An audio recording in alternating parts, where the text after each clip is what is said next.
Assalamualaikum warahmatullahi wabarakatuh.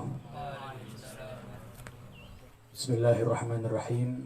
Alhamdulillahirabbil alamin wassalatu wassalamu ala asyrafil anbiya al mursalin sayyidina Muhammadin wa ala alihi wa sahbihi ajma'in. Subhanaka la ilma lana illa ma 'allamtana innaka antal alimul hakim. Rabbi shrah li sadri wa yassir li amri wa halul 'uqdatam min lisani yafqahu qawli wahdi qalbi bihaqqi sayyidina Muhammad sallallahu alaihi wasallam.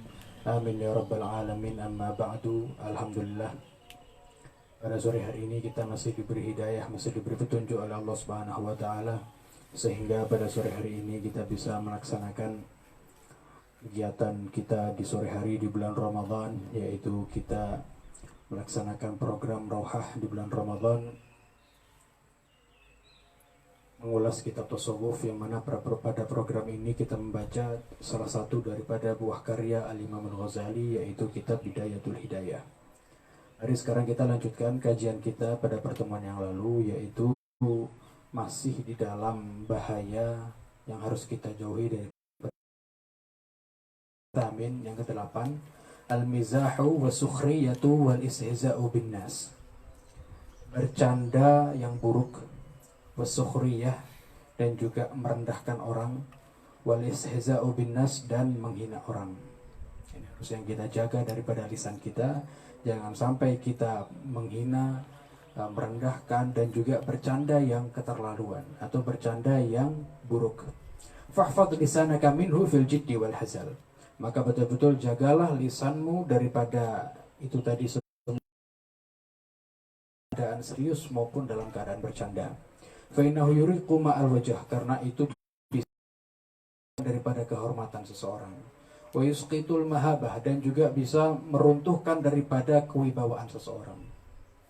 Wa yastajirul wahsyah, dan juga bisa menjadi kedongkolan di dalam hati seseorang. Wa yu'dhil qulub, dan juga bisa menyakiti hati seseorang. Dengan candaan yang keterlaluan, dengan hinaan, dengan merendahkan, itu adalah juga menjadi kerugian bagi seseorang, karena hatinya akan tersakiti. Nah, ini yang harus kita jaga dari lisan kita. Dan ini rata ya, semua rata-rata orang itu bisa tersakiti dengan ada yang namanya ucapan yang kotor dengan kita, atau ada hinaan kepada kita. Ya, bully, kalau bahasa sekarang itu yang ngetren itu orang bilang bully, dengan bully, ya, atau dengan hinaan yang keterlaluan. Bahwasannya banyak kita lihat ya, ada beberapa kabar-kabar ya, kita lihat di kalangan selebritis, di kalangan artis-artis itu ada beberapa mereka yang bunuh diri karena depresi, karena terlalu banyak dibully. Ya, ini ada beberapa contoh seperti itu, salah satunya. Jadi memang bully atau memang karena menghina seseorang itu adalah menjadi suatu hal yang fatal ya. Karena kita kan keadaan hati seseorang berbeda-beda. Ada orang yang dibully, ada orang yang dihina biasa-biasa saja. Ini cukup kuat orang yang seperti itu ya. Dihina macam apapun, kadang nggak peduli. Ya, kadang nggak pengaruh. Ya, ini orang yang kuat yang biasanya. Tapi rata-rata orang sakit hati itu akan sampai ngambek, sampai akhirnya bahkan bisa balas dendam dan sebagainya. Ya, bahkan dengan ucapan pun orang nggak hanya sekedar ingin membalas dengan ucapan, kadang bisa sampai membunuh dan sebagainya. Dengan karena parahnya daripada efek bahayanya atau buruknya daripada lisan seseorang. Nah, bahwa mabda'ul lajaj wal ghadab wa tasarum, yang mana itu tadi hinaan dan sebagainya itu adalah menjadi satu permulaan daripada kemurkaan dan kemarahan daripada seseorang. Dan itu akan menjadi pusat daripada sumber daripada kedengkian di dalam hati seseorang. Fala tumazih abadan. Ya, fala tumazih, maka jangan sekali-kali kalian untuk bercanda yang berlebihan kepada siapapun. Fa in mazahaka ahadun fala tujibhu.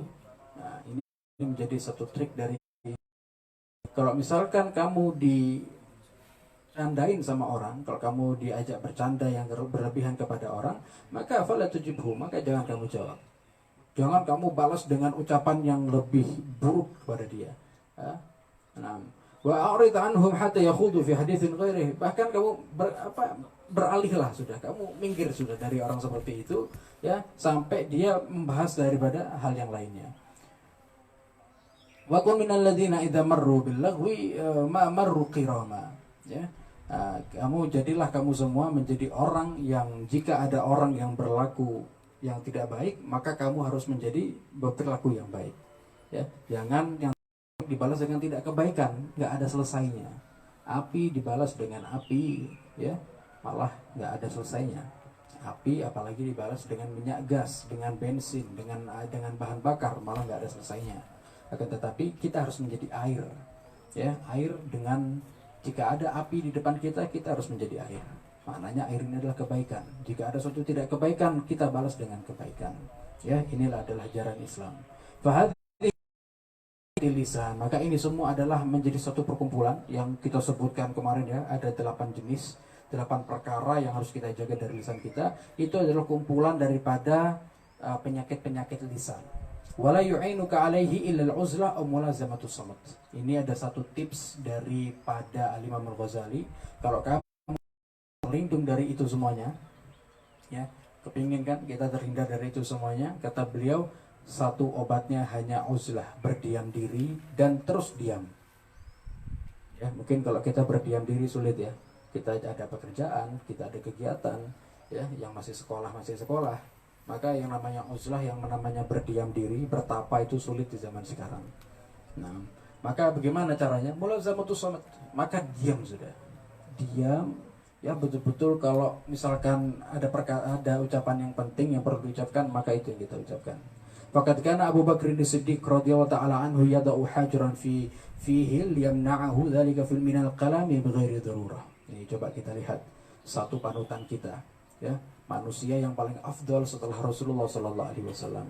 Manusia yang paling mulia setelah Rasulullah sallallahu alaihi wasallam, Sayyidina Abu Bakar as-Siddiq. Nama aslinya adalah Sayyidina Abdullah bin Abi Quhafah.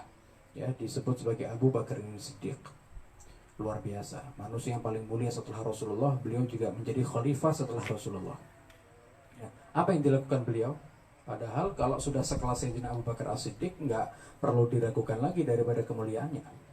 Nggak perlu diragukan lagi kan? Luar biasa, ya, orang yang paling mulia. Akan tetapi apa yang dilakukan beliau untuk mencegah agar beliau itu tidak mudah untuk berkata yang buruk? Beliau itu sering meletakkan satu batu yang cukup besar di dalam mulutnya. Ya, dikatakan bahwasanya beliau melakukan itu adalah agar beliau tidak mengucap kecuali dalam hal yang darurat. Wa yushiru ila lisanihi wa yaqulu hadzal ladzi awradani al-mawarid. Ya, beliau ketika ditanya, "Kenapa Imam Sayyidina Abu Bakar, kenapa engkau meletakkan batu di mulutmu?" Sampai beliau menunjukkan dengan isyarat dengan mulutnya ini, "Hadza awradani al-mawarid." Ini yang membuat saya celaka. Mulut ini yang membuat saya celaka, katanya beliau. Fahtariz minhu bijuhdik. Ya, coba kita lihat Sayyidina Abu Bakar as-Siddiq. Padahal kita yakin sekelas Sayyidina Abu Bakar as-Siddiq yang imannya luar biasa, yang kealimannya luar biasa, orang yang selalu kumpulnya sama Kanjeng Nabi, termasuk orang yang pertama kali masuk Islam di tangan Nabi Muhammad, ya. Yang kalau sudah orang itu kumpulnya selalu sama Nabi Muhammad, tak mungkin ucapannya yang buruk. Ya, karena yang selalu didengar oleh mereka adalah ucapan mutiara dari Nabi Muhammad SAW. Ya, sudah terbiasa kumpulnya, bergaulnya sama Nabi Muhammad, maka kemungkinan kecil untuk mereka itu berkata yang buruk. Abu Bakar as-Siddiq, ya, apa yang beliau lakukan? Meletakkan batu biar beliau tidak. Ya, luar biasa. Itu saking menjaganya beliau. Ya, mungkin kalau kita dikira kita ini orang tidak waras ya gitu, tiba-tiba kita disuruh ngemut batu, ya, dikira tidak waras kalau di zaman sekarang. Nah, intinya adalah kita harus menjaga mulut kita seakan-akan di mulut kita ada batu. Ya, kita jaga jangan sampai mengucapkan kecuali yang penting. Fahtariz minhu bijahdik, maka betul-betul jaga itu semuanya bijahdik, dengan usahamu semuanya. Fa innahu aqwa asbabi halakika fid dunya wal akhirah. Karena itu yang akan menjadi penyebab kuat daripada kehancuranmu di dunia dan akhirat. Lisan. Sudah, ini masalah lisan sudah selesai. Sekarang kita masuk wa amal batnu, dan adapun perut. Ya, jadi disebutkan oleh Imam Ghazali 7 anggota tubuh yang harus kita jaga. Ya. Nah, jadi beberapa pertemuan kemarin kita tuntas membahas tentang lisan. Sekarang kita membahas tentang batin, tentang perut. Fahfadhu min tanawulil haram wa syubhah. Jagalah perutmu itu daripada makanan yang haram dan syubhat. Ya, haram tidak boleh, syubhat. Apa itu syubhat? Syubhat itu yang samar-samar. Syubhat itu yang tidak jelas halal dan haramnya. Jadi kalau misalkan ada makanan ya tiba-tiba ada di depan kita yang kita nggak tahu ini asalnya dari mana, ya ini makanan ini halal apa haram, didapatkannya dari mana, itu maka namanya syubhat. Ya, kita tidak tahu ini halal apa haram, gitu.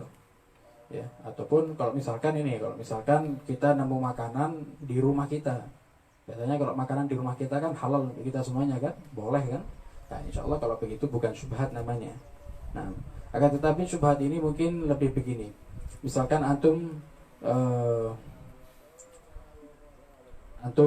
hidup ya, atau antum bertamu maling, ya, disuguhi makanan. Udah. Nah, ini antum perlu ragu, ini syubhat namanya. Kira-kira ini makanan ini ya dibeli atau dibuat dari hasil curian apa bukan? Gitu ya. Nah, pokoknya nggak jelas ini halal apa haram, maka itu syubhat, maka harus kita jaga, nggak boleh kita makan. Wahris ala talabil halal, dan harus kamu bersungguh-sungguh untuk mencari makanan yang halal, ya sesuatu yang halal. Fa idza wajadtahu fahris ala an taktasira minhu ala ma duna syaba'. Ini kalaupun nanti kamu sudah mendapatkan makanan yang halal atau mendapatkan harta yang halal, maka berusahalah lagi untuk kamu meminimalisir memakan atau mengkonsumsi makanan yang halal tersebut agar tidak sampai kenyang.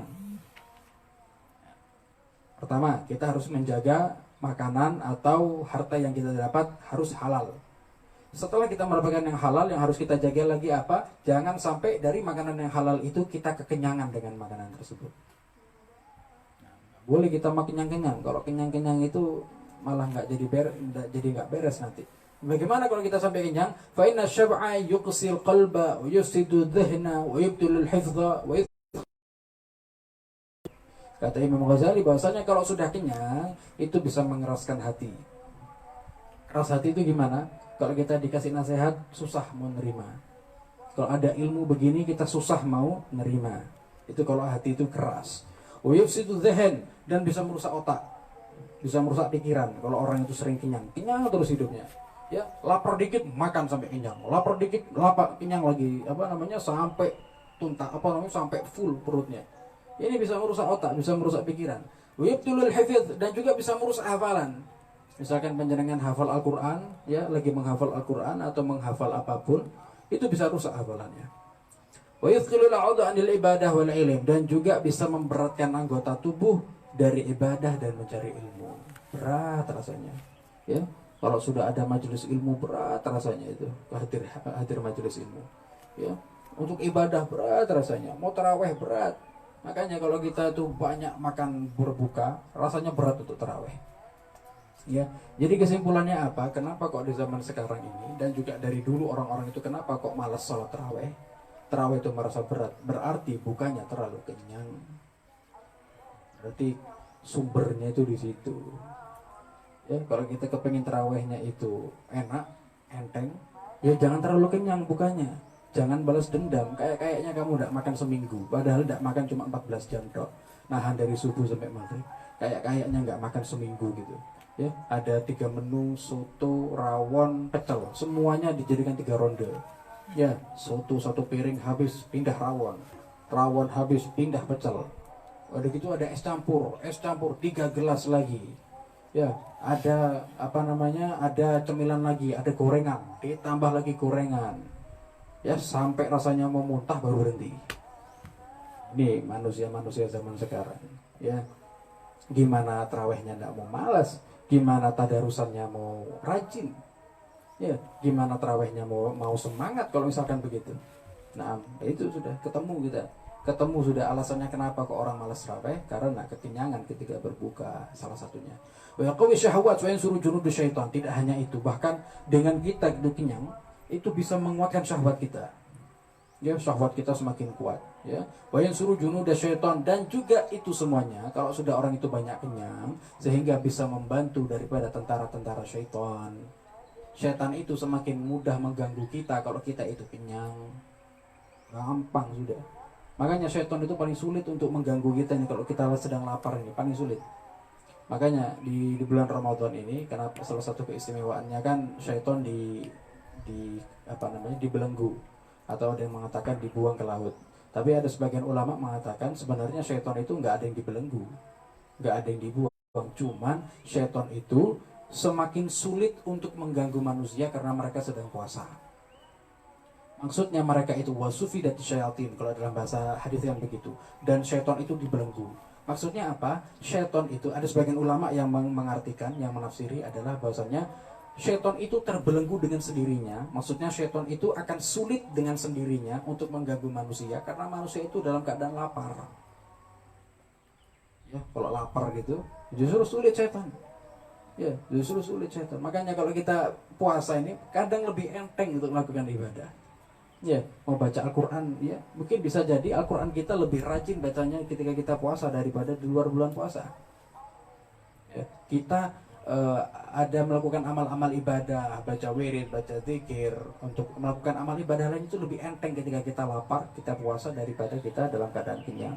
Wa syib'u minal halali mabda'u kulli syarr. Kalau kita makan kenyang, ya dengan makanan yang halal, itu adalah menjadi satu sumber, menjadi satu permulaan dalam satu keburukan. Ini makanan yang halal, tapi kita kenyang dengan makanan halal tersebut, itu menjadi satu permulaan keburukan daripada seseorang.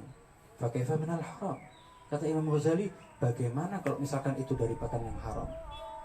Yang halal saja kalau kita kenyang, itu bisa merusak daripada tubuh kita, bisa merusak daripada agama kita. Bagaimana kalau misalkan itu dari hal yang haram? Kenyang lagi haramnya. Ya, satu butir nasi yang haram saja itu bisa merusak daripada tubuh kita. Bagaimana kalau kenyang makanan haram? Wa talabul halal faridatun ala kulli muslim, dan mencari makanan yang halal atau mencari harta yang halal itu wajib bagi setiap muslim. Ini hadis Nabi diriwayatkan Imam Ibnu Mas'ud. Bahwasanya talabul halal faridatun ala kulli muslim. Mencari makanan yang halal itu hukumnya wajib bagi setiap muslim. Wal ibadah wal ilmi ma'aklil haram kal bina ala sirjin. Kita ibadah dan mencari ilmu seperti ini, tapi kita dikuatkan dengan makan makanan yang haram. Misalkan kita ibadah, kita belajar ilmu seperti ini, tapi kita masih suka makanan yang haram. Itu kata Imam Ghazali, kal bina'i ala sirjin, seperti kita membangun bangunan di atas kotoran hewan. Mungkin nggak kira-kira kita bangun bangunan di atas kotoran hewan? Ya mungkin. Berarti gimana? Kalau kita ibadah dan mencari ilmu, sedangkan kita masih makan makanan yang haram, berarti itu semuanya percuma dan tak berguna sudah, yang begitu, ya. Naam. Faqad qani'ta fi sanati bi qamisin khashin wa fil yawmi wa layla bi raghifain min al khushkar. Ya, kalau misalkan kamu qanaah, kamu tirakat misalkan, dalam 1 tahun kamu pakai gamis yang kasar. Ya, maksudnya pakai baju yang copang-camping misalkan. Ya, wa fil yaumi wal lailati bi raghifaini minal khushkar. Kalau misalkan kamu dalam sehari semalam juga cuma makan 2 roti yang kering. Wa tarakta talat bi atyabil udum lam ya'wiska minal halima ya'fik. Ya, terus kamu meninggalkan makanan-makanan yang lezat, ya, bahkan kamu nggak pakai lauk sama sekali. Maka kalau misalkan kamu cukup 1 tahun itu aja, setelah itu makan haram, percuma. Ya, bukan berarti itu mencukupi kamu makan halal terus akhirnya kamu bisa makan makanan yang syubhat setelahnya itu atau haram. Gak bisa. Jadi begini, wal halalu katsirun wa laysa 'alaika an tatayaqan bi bawatinil umur. Ini bagus ini. Imam Ghazali mengatakan bahwasanya yang halal itu banyak. Ya, kita nggak perlu kaku, nggak perlu kita yang penting kita yang sedikit-sedikit aja sudah, pakai roti kering. Ya, bajunya baju yang compang-camping aja sudah, baju yang kasar. Ya, nggak perlu kita memaksakan yang seperti itu. Bal alaika an tahtariza mimma ta'lam annahu haram atau dunanahu haram. Yang penting kita tahu betul bahwasanya ini haram. Ya, haram itu ada yang dari segi zatnya, ada dari segi didapatkannya. Kalau misalkan kayak babi, jelas itu zatnya haram. Anjing jelas zatnya haram, nggak boleh kita makan. Meskipun anjing atau babi itu didapatkan daripada dibeli dengan harta yang halal sekalipun misalkan. Ya, kita hasil kerja halal ini ya. Terus kita beli untuk babi. Kira-kira apakah babinya jadi halal karena kita dapatkannya dengan cara yang halal? Tidak, karena zatnya sudah haram ya jelas sudah. Jadi tetap makanannya halal. Ada kalanya makanannya halal, sayuran, ya nasi, ya halal, ya ikan, ya kambing, sapi halal. Cuma dapetinnya dari mencuri.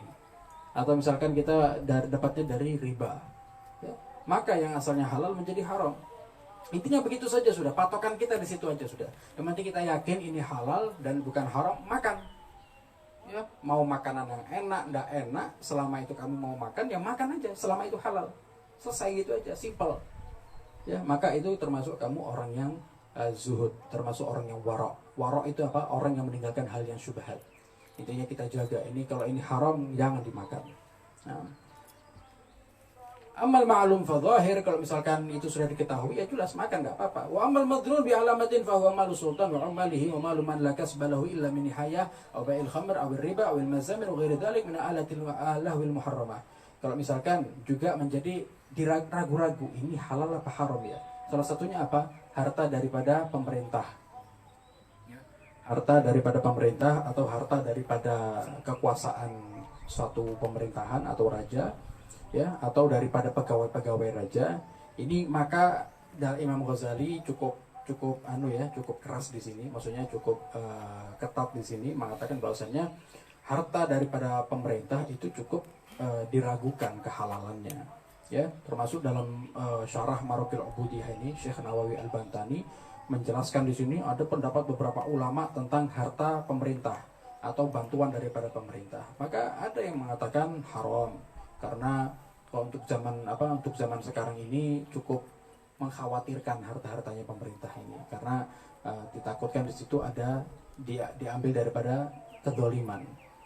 Ya, ada yang mengatakan halal, ada yang mengatakan boleh, asal kita yakin bahwasanya dari hal pemerintah itu tidak dari mencuri atau tidak dari kezaliman gitu. Macam-macam intinya. Nah, wa aritan hamata yakhudu fi namanya. Terus lanjutannya fa inna man alimta anna aktsara mali haramun qat'an fama ta'khudhu min yadihi. Kalau misalkan kamu yakin kalau misalkan harta itu dari yang haram, jangan kamu ambil. Ya, kalau misalkan kita tahu bahwa pemerintahan zalim misalkan, pemerintahan zalim, ini harta diambil dari mencuri daripada harta anak yatim misalkan. Ya, mencuri daripada negara lain misalkan, contohnya ini misalkan kita tahu itu kemudian kita terima, nggak boleh ya, harus kita tolak dengan begitu. Jangan sampai tertipu ya, dikasih uang merah-merah ya berlipat-lipat aja, waduh langsung tergiur sudah, nggak peduli haram, ambil sikat sudah, yang penting bisa kita ambil. Nah, nggak boleh. Wa in amkana an yakuna halal nadiran fa huwa haram fa illa ghalib ala dhann wa min al haram al mahdhi ma yu'kal min al aqaf min ghairi syartil waqif. Termasuk daripada haram yang murni ya, yang tidak halalnya adalah apa? Kita makan daripada benda wakaf, daripada barang wakaf. Hati-hati ya barang wakaf ini ya, begitu, nggak boleh. Termasuk wakaf apa? Misalkan dalam satu madrasah atau pondok pesantren, ya, maka dari uang SPP, ya, uang SPP, uang yang untuk kemaslahatan pondok misalkan ya, maka itu jangan sampai ada yang makan uang pondok itu kecuali orang yang bekerja di pondok itu dan untuk kemaslahatan pondok. Misalkan untuk pengajar, untuk guru yang ngajar di pondok, maka dia berhak untuk mengambil uang pondok. Ya, maksudnya untuk mengambil bagian daripada uang pondok, gaji, hak. Tapi nggak boleh orang lain yang nggak ada kaitannya dengan pondok diambil dari uang wakaf pondok, haram, nggak boleh. Ya, pondok pesantren contohnya, atau yayasan-yayasan atau lembaga-lembaga lainnya ya, yang tidak ada kaitannya maka tidak boleh mengambil uang tersebut. Itu disebut dengan uang wakaf ya, atau harta wakaf. Waqad dzakarna madakhila syubhat wal halal wal haram fi kitabin mufrad min kutubin Ihya Ulumuddin. Nah, ini disebutkan oleh Imam Al-Ghazali bahwasanya kami telah menyebutkan hal-hal syubhat halal haram ini kami sempurnakan dalam kitab Ihya Ulumuddin. Jadi ada satu kitab yang paling fenomenal dari Imam Ghazali, kitab yang paling terkenal, yang paling populer, yang paling direkomendasikan oleh para ulama, yaitu kitab Ihya Ulumuddin. Kata Imam Ghazali bahwasanya pembahasan syubhat halal haram ini semuanya terkumpul dalam kitab Ihya Ulumuddin. Fa'alaika bithalabih, maka kalau bisa kamu belajar daripada kitab Ihya Ulumuddin. Fa inna ma'rifatal halal wa talabahu faridatun 'alal muslim, karena mengetahui hal yang halal dan yang haram bagi setiap muslim itu hukumnya wajib, ka shalawatil khamas, termasuk daripada salat 5 waktu. Penting ya, wajib kita harus tahu ini halal, ini haram, harus tahu. Ya, ini namanya tergantung daripada ilmu fikih. Makanya itu saya katakan kemarin bahasanya ilmu tasawuf dan ilmu fikih ini berkesinambungan. Maka nggak boleh kita hanya belajar ilmu fikih tanpa tasawuf, belajar tasawuf tanpa fikih. Kita harus tahu halal yang haram dalam kitab fikih, harus tahu kita. Maka insya Allah rencana saya nanti setelah Syawal ini, ya setelah Ramadan ini, saya ingin buka kajian kitab fikih insya Allah dengan teman-teman. Insya Allah bisa terlaksana ya, karena ini sangat penting kitab fikih, karena kita lihat mungkin di daerah kita sini agak jarang pembahasan kitab fikih ya, terutama bab toharoh, bab sholat dan sebagainya, itu penting untuk dibahas karena sebagian orang nggak tahu. Nah, kemudian insya Allah di bab selanjutnya wa amal faraj, pembahasan tentang kemaluan, insya Allah di pertemuan yang akan datang. Insya Allah sekian dari saya, kurang lebihnya saya mohon maaf. Assalamualaikum warahmatullahi wabarakatuh.